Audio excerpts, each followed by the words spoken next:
My name is Jarrod, representing the Polygon Labs team as Developer Relations Engineer. Just in case you want to reach out to me, ask me any questions, and for whatever reason you don't want to ask me in person, probably the best way to reach out to me is on Twitter. Just send me a DM and I'll be able to reply. But I'll be around like everyone else all weekend, so don't be afraid to come up to me and ask me any questions related to this talk or just Polygon in general. I'm happy to have a chat with you. So I thought about what I wanted to present at ETHGlobal, and you know, I'm an audience member a lot of the time myself, and I kind of find myself scrolling Twitter, messaging people, and not really paying attention to what's being presented because I don't know, whatever it is, like my brain rot or whatever it is, I'm just not paying attention. So I tried to keep it as like brief as possible. I think there's like 20 words max on the whole slides, and just link out to a bunch of resources that I've created to help you understand what the Polygon CDK is. So hopefully I can keep your attention for the presentation.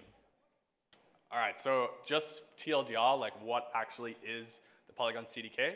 It is our chain development kit, so CDK, chain development kit, and it is a way to build your own ZK-powered layer 2 blockchains, so specifically ZK-EVMs. And the story behind it is essentially we open sourced our ZK-EVM production mainnet chain around a year ago, and then we've been running it in production ever since, and we said, you know what, we already have all these components.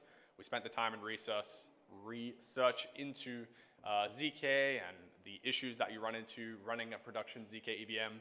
Why don't we just open source each of the individual components and create a kit to combine all of those components to make your own L2, just like the Polygon ZK-EVM. The idea behind it is that you can kind of plug and play different modules like data availability. You can choose what type of ZK-EVM behavior you want, like type 2, type 3, etc. And essentially just pick and choose and configure and customize each of the aspects of the chain that you want to build. But the kind of default behavior is it is essentially copy-pasting the ZK-EVM and changing the data availability module to be a Validium instead of a rollup. But all of that is configurable. All right, so here's what we're probably all here for at ETHGlobal, is to make some money. So I put this slide nice and early. This is our bounty for the Polygon CDK. So you can see we have $8,000 US over 5 different projects. The first prize winning $3,000 US. So some money to be won. I wanted to put that nice and early to keep your interest up. All right, so with the CDK, like I said, the main goal is to build your own L2s, but the pathway to get there can be kind of split up into 2 different categories. One is with no code, so I'm going to show you a quick little demo of a platform that will allow you to ship your ZK-EVM in just a couple of clicks. And then for our more hardcore devs, I wanted to show you how you can get started locally running all of the components like the sequencer, the aggregator, the bridge inside of Docker containers on your local machine, which is a bit more fun to kind of configure and customize the behavior of the L2. So first, I'm going to show you through the process to do it in no code. So you don't have to scan the QR code, but on my channel, if you just search my name or search build a ZK-EVM, you should be able to find this on YouTube. And pretty much what I do in this video, and as I'm about to show you, is literally in like 5 minutes, you can launch all of the components required for an L2 in testnet.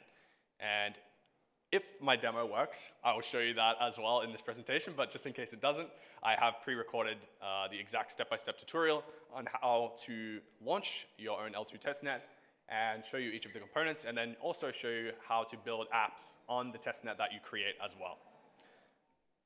So just before I show you the demo, the way that this works is typically Polygon Labs doesn't run the infrastructure for whoever wants to build the L2s. We've kind of partnered with these implementation providers and kind of vetted expert teams who are qualified to launch these L2s and run the infrastructure for you and maintain that over time.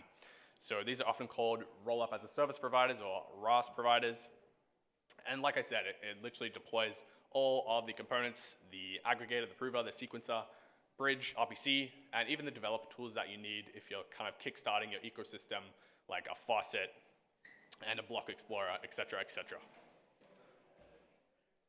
All right, so my little man over here didn't quite fit on the screen, but what I wanted to show you now is one example of these implementation providers. And this is called Gateway, so I'm going to tab out here and make this little full screen. So this is Gateway, one of our implementation providers who can launch a ZK-EVM with the Polygon CDK. And I want to show you how easy it is. I realize I'm not signed in, so I might have to do that. But I literally just click deploy. You don't have to get a credit card. You don't have to put in any personal information. All you need to do is just click deploy. I've just signed in, sorry. Click deploy, and I already have one, so I will show you what it looks like once it's provisioned. So it'll go, you literally just click deploy. You click through a couple of options. This is the default behavior here. And here is mine called, it gives you a little demo name, but these are all of the components that it deploys. So you can see I have my own RPC, I have my own chain ID, I have my own URL. Here is the information about the gas. So before you actually get to this page, you'll go through a couple of different configuration options and reach a point where you say, yeah, I'm happy with the configuration of the chain that I'm about to launch. And you'll reach this page after a couple of minutes of provisioning the resources required to host each of those components for you behind the scenes. So this is like the easy route, I would say, if you don't want to run it all on your local machine. But like I said, you get the bridge. You can actually go to this URL. I think this one is hosted. That doesn't look good, does it? That's the demo effect right there. But what you would hope to see is the bridge from the L1 testnet to your L2 testnet. Of course, the demo effect is in play here. But that is like the easy route, as I was saying. So this is really no code, and like I said, you just click through a couple of pages, configure the options that you want, like the gas settings, what L1 you even want to host it on is customizable as well. So it's pretty cool customizations. But the other route that you can go through is to launch everything locally on your machine as well, inside of Docker containers. So this is pretty fun. I've been playing around with this for like a couple of months now. And this video will show you the first hour. I know 2 hours is kind of scary, but the first hour is just concepts of like what is an L2, why would you want to make your own L2, what are the different configuration options like data availability, different kinds of provers, all these like fundamental concepts of stuff that you would probably want to know if you don't already, if you're launching your own L2. So that is also, you don't have to scan the QR code, you can just search that up on my channel as well. But that will walk you through what this is here, which is our Ketosis package. So the Ketosis CDK package is, Ketosis is an open source dev tool that specializes in kind of orchestrating these containers for you. So you specify what steps you want to occur and how those pieces that you launch should interact with each other. So for example, in the default behavior, it will launch a local L1. It will deploy the rollup smart contracts to the L1. It will deploy the node containing the sequencer, the aggregator, the bridge from the local L1 to the L2. All of these components, and it'll kind of like sequentially go through them and build the relationships between each of those components. And then you just swap over to your Docker and you can view each of the components running, and then kind of shell into each of those instances. So for example, if you shell into the RPC, you'll be able to see all the requests firing off, the effect of how much each of those transactions costs in terms of gas, and you'll be able to track those transactions just from the logs running on your local machine, which is pretty cool, as you'll see in the video as well. So I know it sounds scary to run all of these components, like the sequencer, the prover, the aggregator, but it's actually super simple. It's literally 2 lines of code with a massive caveat of having a bunch of stuff installed. So it assumes you have Docker and Python and a couple of like basic dev tools installed on your machine. And all you need to do is clone the repository, change into that repository, and the second command is the Ketosis run command. So basically Ketosis is a CLI tool. It's going to inspect a file that basically tells it what to run. And in our case, it's going to run each of those components, launch them, and kind of deploy each of the required smart contracts in sequential order. So yeah, like I said, to get started, massive caveat, you must have a bunch of stuff installed like Docker and Python, a couple of other CLI tools. But once you get it, your environment running, it's literally one command and it's going to deploy every single component instantiated inside of Docker containers for you. The one cool thing, I'm just going to check what, okay, so this is what I wanted to show you is like a preview from the video. And the reason I didn't do it live is because it takes around 15 to 20 minutes to deploy. And with the Wi-Fi, I didn't trust the process to go very smoothly. So I just took a little screenshot of what happens when you run this command from the video, where I skip through all the breaks and explain what's actually going on. So you can see in this example, it basically literally just goes step by step through. Here's every single thing that needs to happen when you're launching your own L2. So for example here, you can see this is adding the synchronizer. It's deploying the smart contracts. It's then going to deploy the components of the node, like the sequencer and the aggregator. And basically, it just goes step by step, prints out the logs of what's happening in that deployment process. And at the end, you'll get either a big, giant red error message that says what's gone wrong, or you'll get a green error message to show you here's the Docker container IDs of each of the services. And I think what I wanted to go through before I know I'm going back and forth, sorry. This params.yml file is like hundreds of lines of configuration options. So there's a couple of config files like params.yml that you can configure how often you want to post batches of transactions to the L1, how often you want to post proofs to the L1, what the gas limit is, like what token you want to use for gas. There's like hundreds of lines of codes, hundreds of lines of configuration flags in this one file. And then you can even go deeper and configure the behavior of each of the services, like the aggregator and the prover and the sequencer, and configure pretty much like at a very granular level what's actually going to happen when you run this Ketosis run command. Cool. So I just put this here at the end. I know it's kind of like scary, but I wanted to talk about what you're actually shipping. So I keep yapping away about all of these components like the sequencer, aggregator, etc. But what actually happens when you run this command is you pretty much instantiate all of these pieces. And this is even simplified of what you launch, so there are a lot of moving pieces. But what's going to happen is you launch first you launch a local L1, but you can also swap to Sepolia, which is what I do in the video. You deploy these smart contracts here. So basically you deploy a roll-up smart contract that is responsible for receiving the batches of transactions as well as receiving the zero-knowledge proofs to verify those batches of transactions. So the steps are deploy the L1, which is optional. You can choose to deploy to Ethereum testnet if you are rich in Ethereum testnet funds. You then deploy the bridge smart contract, and then essentially, I'm simplifying it here, but you deploy a trusted node and a trustless node, which contains the aggregator, it contains the prover, and it contains the sequencer here. So the sequencer basically reads these transactions from the L1, takes them in, executes them. So it's like, is this transaction complete garbage? Is it a duplicate with another transaction in the pool that's been submitted? Is it going to conflict with another transaction in the transaction pool? Basically, it just does a couple of sanity checks and then executes them or discards them. And then it gets sent. So there's a kind of sub-component of the sequencer called the sequencer sender, I think. And that is going to send the batches down to the L1. And then this kind of second process gets kicked off where the aggregator says, hey, I see you've got some nice looking juicy batches for me.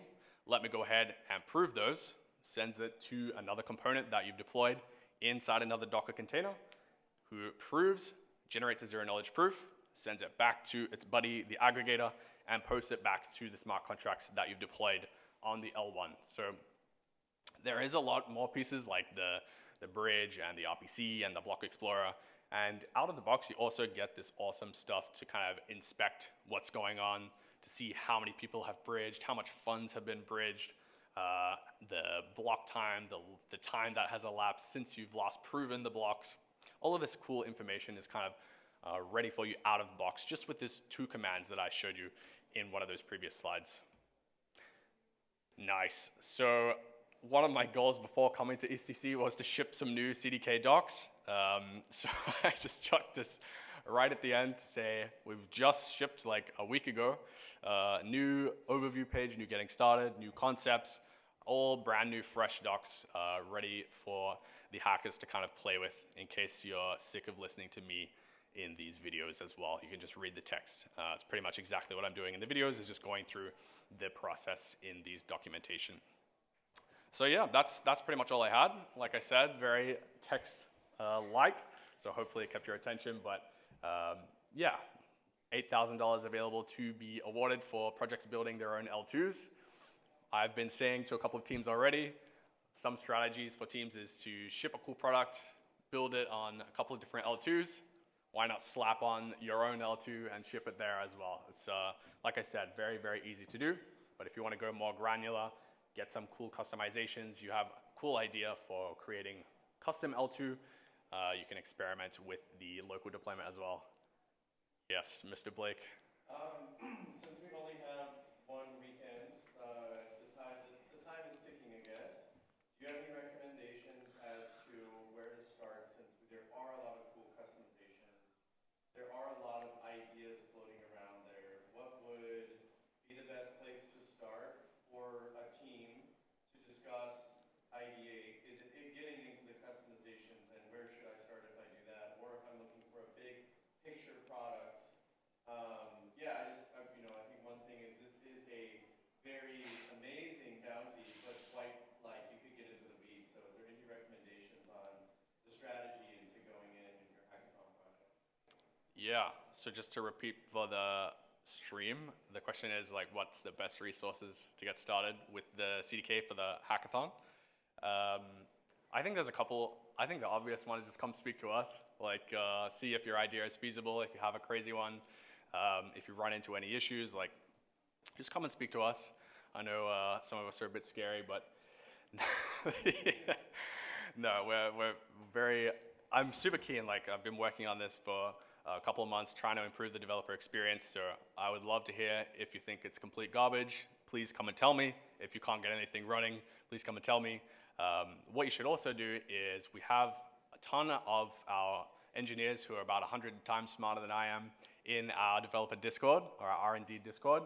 So you can jump into our Discord server and speak directly with the engineers that actually built the tools that I'm trying to shill to you here today as well. And I mean, if you take it a step further, we also just shipped our grants program.